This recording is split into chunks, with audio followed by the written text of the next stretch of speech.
Hey, let me talk to you today about conflict resolution. There are 7 tips that I want to give you regarding conflict resolution. I'm not going to give them all 7 to you today. I'm going to give you one. And then next week I'll give you another, and probably the week after that, and the 3rd, 4th, 5th, or whatever. Let me start over. I'm going to do something different. Okay. Ready? 5, 4, 3, 2. Hey, great day. Happy Tuesday to each and every one of you. I'm so grateful that you decided to chime in with Talk with Tillett today. We have been dealing with relationships for quite some time in our Bible study sessions, and I believe that it is critical, it is imperative that we discuss it because it is so important in the life of the church. We talked about having various types of relationships that we're in. I've mentioned them. You know what they are. Don't need to get into all the dynamics and the different types of relationships that we're in. But what I will say, that in relationships, we have to deal with conflict.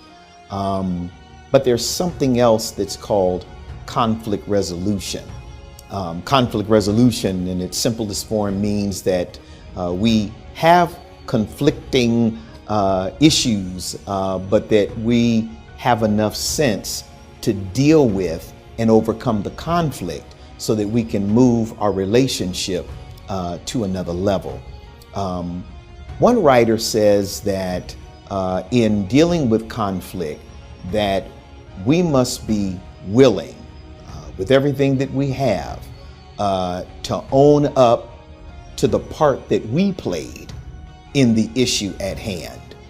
I've discovered, not just as a pastor, but in life in general, that oftentimes when you're dealing with people that have issues with other people, or what we would call conflicts, they oftentimes will give you a plethora and or a litany of things that the other person did. And they will never discuss or share what they've done or the role that they played in the issue at hand. They'll list from A through Z, 1 through 20, of everything that the other person did. They weren't nice. They didn't like me. They didn't speak to me well. They ignored me.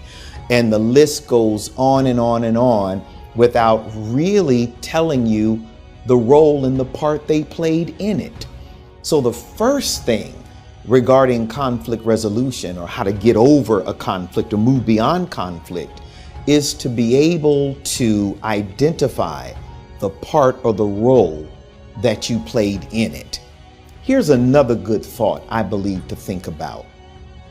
What is it like to be on the other side of you?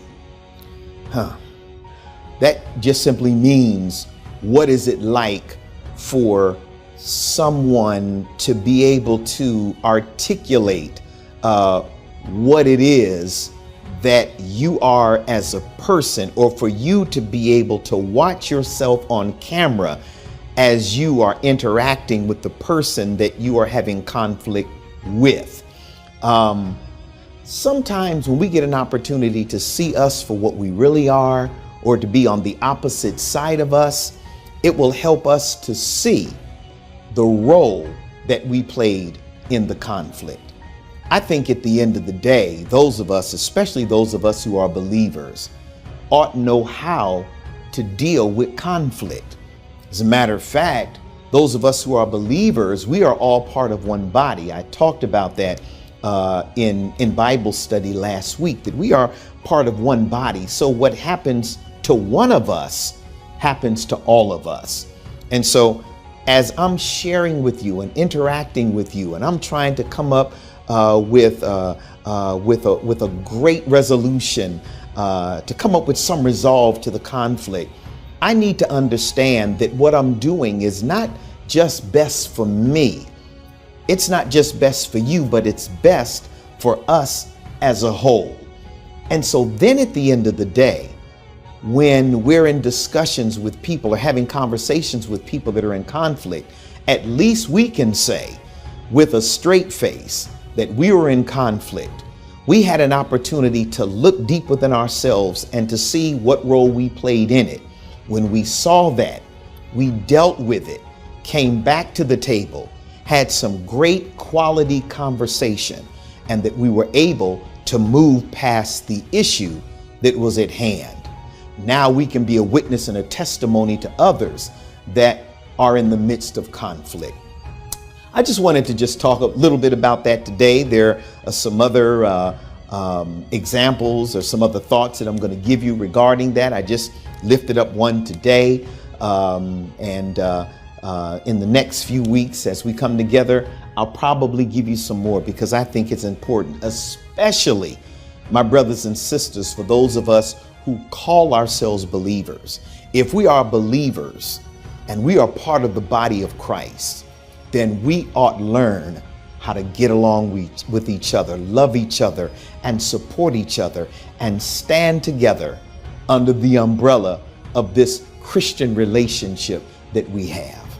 All right, that's my time for today.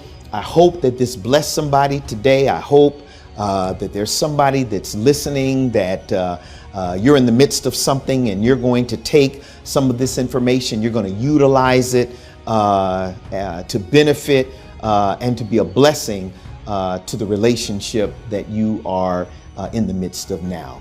God bless you, and I pray God's blessings continue to be upon you until we meet again.